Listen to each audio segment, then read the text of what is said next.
ว่านี่เราไปหาทางเงินเว้นว่าไปหาน้องเต๋ไปเฮือนน้องเต๋ไปบ้านไปเฮือนน้องเต๋คือไอชีก็คือสีหูอยู่ดอกเนาะที่ไปที่มาของเราก็ตะกี้กับเฮือนชานกับบริมีดอกไปอยู่กู้น้ำลูกน้ำปัวไปอยู่น้ำลูกน้ำปัวก่อนเป็นเดือนเป็นลามากกลับมาบ้านมาซองแล้วจังเกิดอุบัติเหตุนั่นแหละพี่น้องเนาะก็ลายแต่ซีจัดอยู่เคลื่อนไปเมื่อวานนี่นั่นทางมุจิตคนนี้ที่ว่าไปมีเรียกมีงานไปปรึกษาหารือไปฐานไทยไปเบิ่งพื้นที่ว่าสิเจ้าน้ำเจ้านายอยู่จุดใดนะพี่น้องเนาะไปเบิ่งแล้วก็ยังไม่ทันได้ตกลงหรอกว่าสิเจ้าบนใดเดี๋ยวต้องได้ฐานไทยเหมือนกันฐานไทยเบิ่งหลายคนเป็นยังไงคือบอเมืองชมบรรยากาศชมเช้านี่ก็คือสีประมาณนี้พี่น้องเนาะคึมมืดคึมแต่ว่าเมื่อวานนี่ก็ตัวนี้อยู่เมื่อวานนี้ยังคึมกว่านี้เมื่อวานแต่มันเนี่ยรุ่นเบิ่งว่ามันสิอันตกจากโมง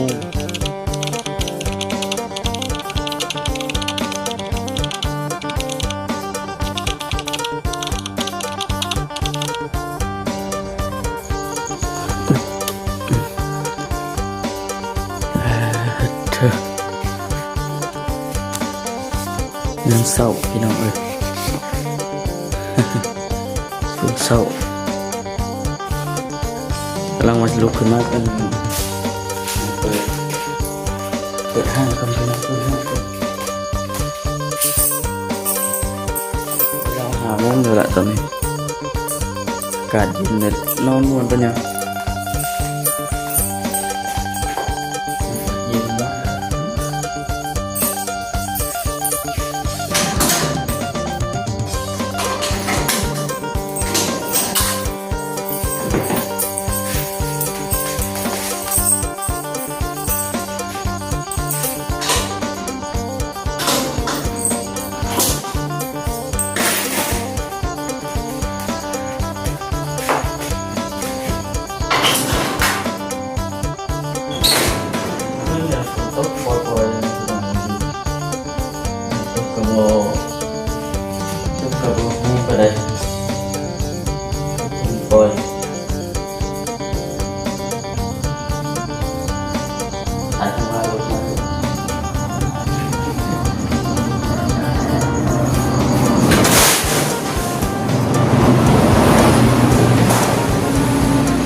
แต่งไฟกันเดี๋ยวนะจะมาเปิดอันต่ออีก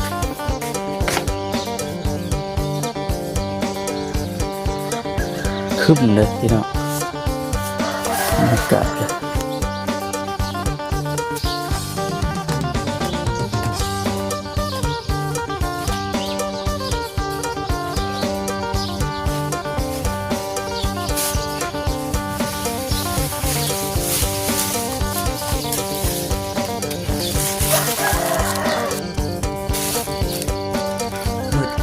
คัดปานคือจัง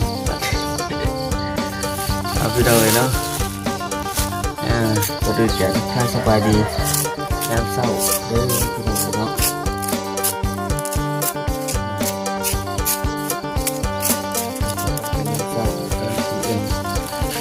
เป็นคนดังอีกกัน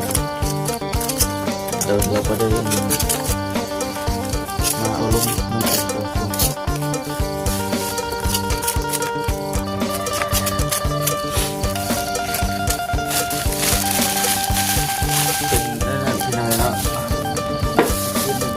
กเกิด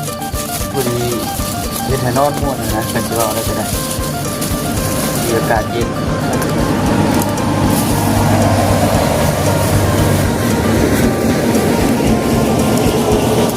นอนม่วนนะ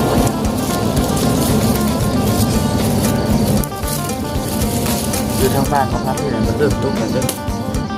ได้เลยละ2 มื้อจะโอเคก็จะแบบให้มันเย็นช่วงที่เรานอนคือยังอยู่ให้นะครับแต่ว่าเห็นเขตชะอื่นก็จะตก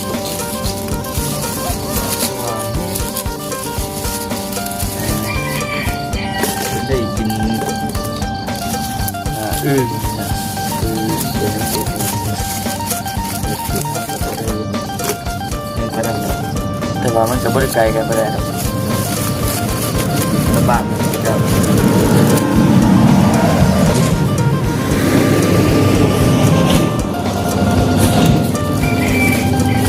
จับไปปิ้งย่างที่เก่าเนาะปิ้งย่างปิ้งไก่ปิ้งจาน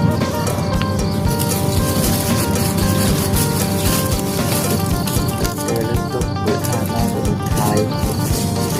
แบบนี้เป็นเนาะ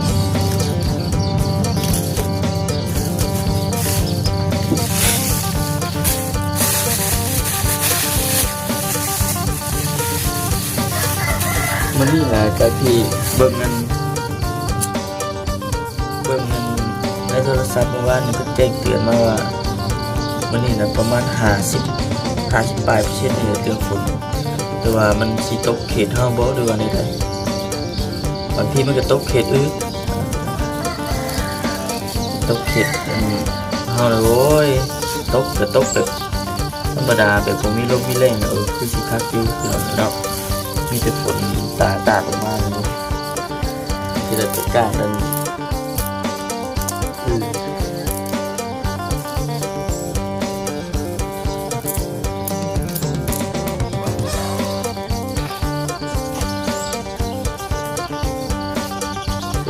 ก็คือสิประมาณนี้แหละพี่น้องเป็นเงินนกกระจาบห้องจด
จัด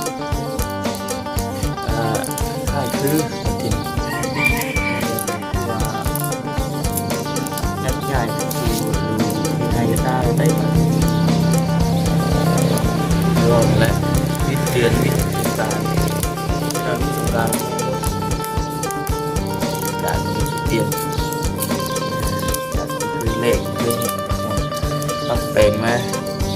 ช่วงเย็นแล้วแบบทำไมนาแบบเจอยู่นาให้นาจะได้ยังมีฝากติดกำลังใจให้ในเด้อพี่น้องเนาะไปทานต่อบัด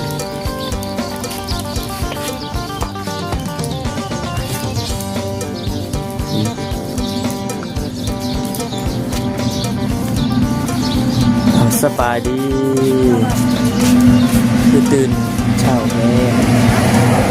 ตื่นเช้าแม่ตื่นเช้าบ่แม่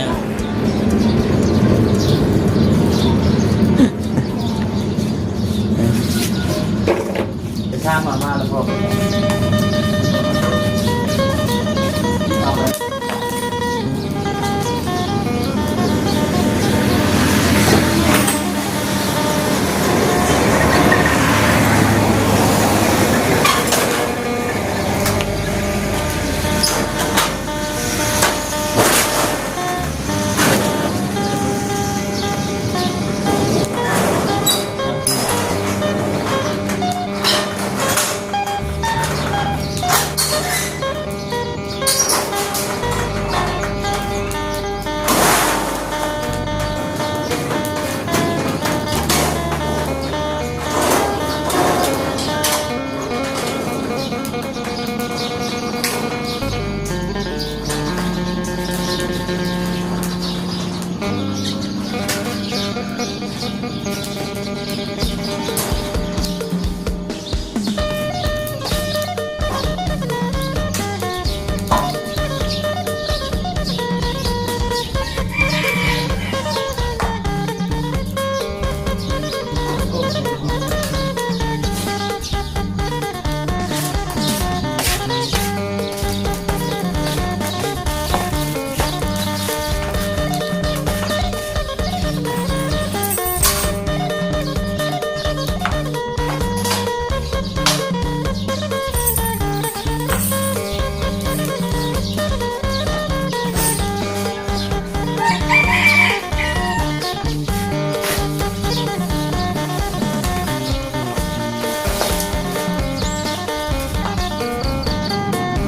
ืองชมบรรยากาศช่วงเช้านี่ก็คือสีประมาณนี้พี่น้องเนาะคึบคึมมืดคึมแต่ว่าเมื่อวานนี่ก็กว่านี้อยู่เมื่อวานนี้ยังคึมกว่านี้เมื่อวานแต่มันเนี่ยรุ่นเบิ่งว่ามันสิอันตกจากโมงนะจากที่เบิ่งเมื่อวาน50 ปลายเปอร์เซ็นต์52%นี่ละฝนนะพี่น้องจังแมงเมาออกแล้วทางไฟติดเริ่มมีแต่ว่าเราตีนก่อนปะเนี่ยเมื่อวานนี่แดดบริเวณตะเวนมือซองเมื่อวานนี่โจนคำหมด4 โมง 3 โมงจนตะเวนเนี่ยสารแมนโอ้ยเบิดมือถั่วมันขึ้นทางมีบนมันฝนตกเองเลยทำจุดวานนี้ว่านี่เราไปหาทางเงินเว้นว่าไปหาน้องเต๋ไปเฮือนน้องเต๋ไปบ้านไปเฮือนน้องเต๋คือไอ้ที่สีหูอยู่ดอกเนาะที่ไปที่มาของเรากันตะกี้กับเฮือนชาติกับบริมีดอกไปอยู่น้ำลูกน้ำปัวไปอยู่น้ำลูกน้ำปัวก่อนเป็นเรื่องเป็นราวมากแต่มาบ้านมาซองแล้วกันเกิดอุบัติเหตุอะไรเป็นยังไงเนาะเราไล่แต่ซีคือสิจัดอยู่เคลื่อนไปเมื่อวานนี่นั่นทางบริษัทเป็นมีที่ว่าแบบมีเรื่องมีงานไปปรึกษาหารือไปถามไทยไปเบิ่งพื้นที่ว่าเจ้าน้ำเจ้านายอยู่จุดใดนะที่เราเนาะไปเบิ่งแล้วก็ยังไม่ทันได้ตกลงหรอกว่าสิเจ้าบนใดแต่ว่าต้องได้ถามไทยเบิ่งก่อนถามไทยเบิ่งหลายคนที่ไหนคือบอก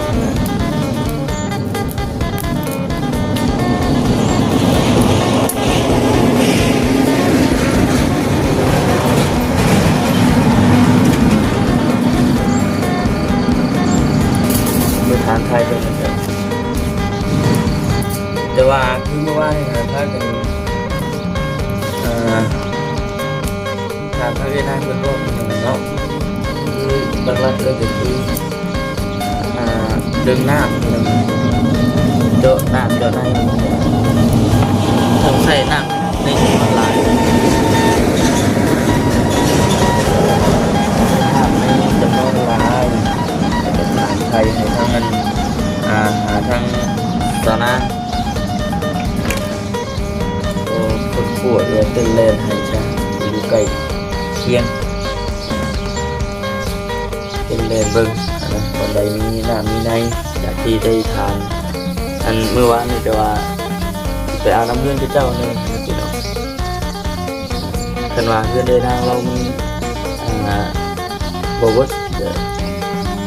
การดีที่จะบริจาคไกลแต่ว่านี่เราเปิดใช้พูดเดียวกันบเรือมีแต่ว่าให้เราสอบหาเบิ้งเคยมาบนอันนี้กับอันโทรมาแจ้งมาบอกทิศเพิ่นที่ได้พากัน สานโตนะพี่น้องเนาะดีมุกดีใจน้ำน้องเตเพิ่นพี่น้องเลยเงินสานบ้านช่องจนแล้วเสร็จสิ้นมีแต่ว่าเจาะน้ำเจาะไม้เฮ็ดทางน้ำอีกคือที่จะทราบว่าเฮ็ดทางน้ำเท่านั้นแต่ว่าเป็นทางบ่อแอนบ่เดือนอะไรก็ติดตามเบิ่งไปด้วยกันนั่นแหละพี่น้องเนาะ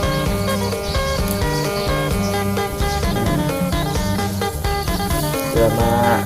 อยู่ที่จะต้องหาเวียกเหตุงานทำอยู่เท่านี้ก็ได้เฮ็ดสร้างมันก็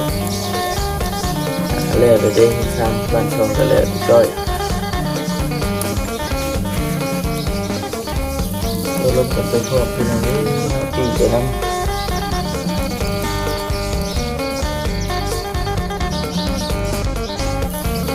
นั่นแหละเนาะ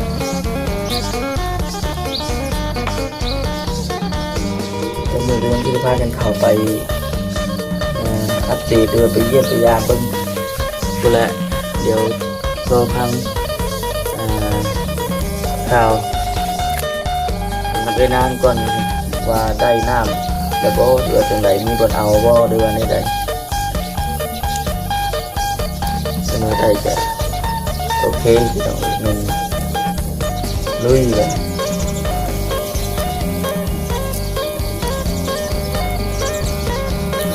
ปกติแล้วเลยเนาะช่วงนั้นเดือนที่ผ่านมามันห่อนให้ขนาดพี่น้องห่อนเล่แต่มันเล่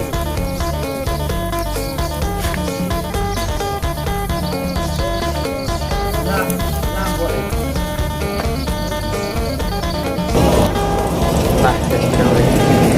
คลิปนี้เป็นสีประมาณนี้เลยเนาะมาลงเด็กๆมาจะเกิดมาสมบรรยากาศช่วงเช้าอากาศที่โอเคเย็นพบกันคลิปหน้าคลิปต่อไปพี่น้องเนาะฝากติดตามชมเบิ่งน้ำกันเด้อพี่น้องเด้อเนาะสบายดี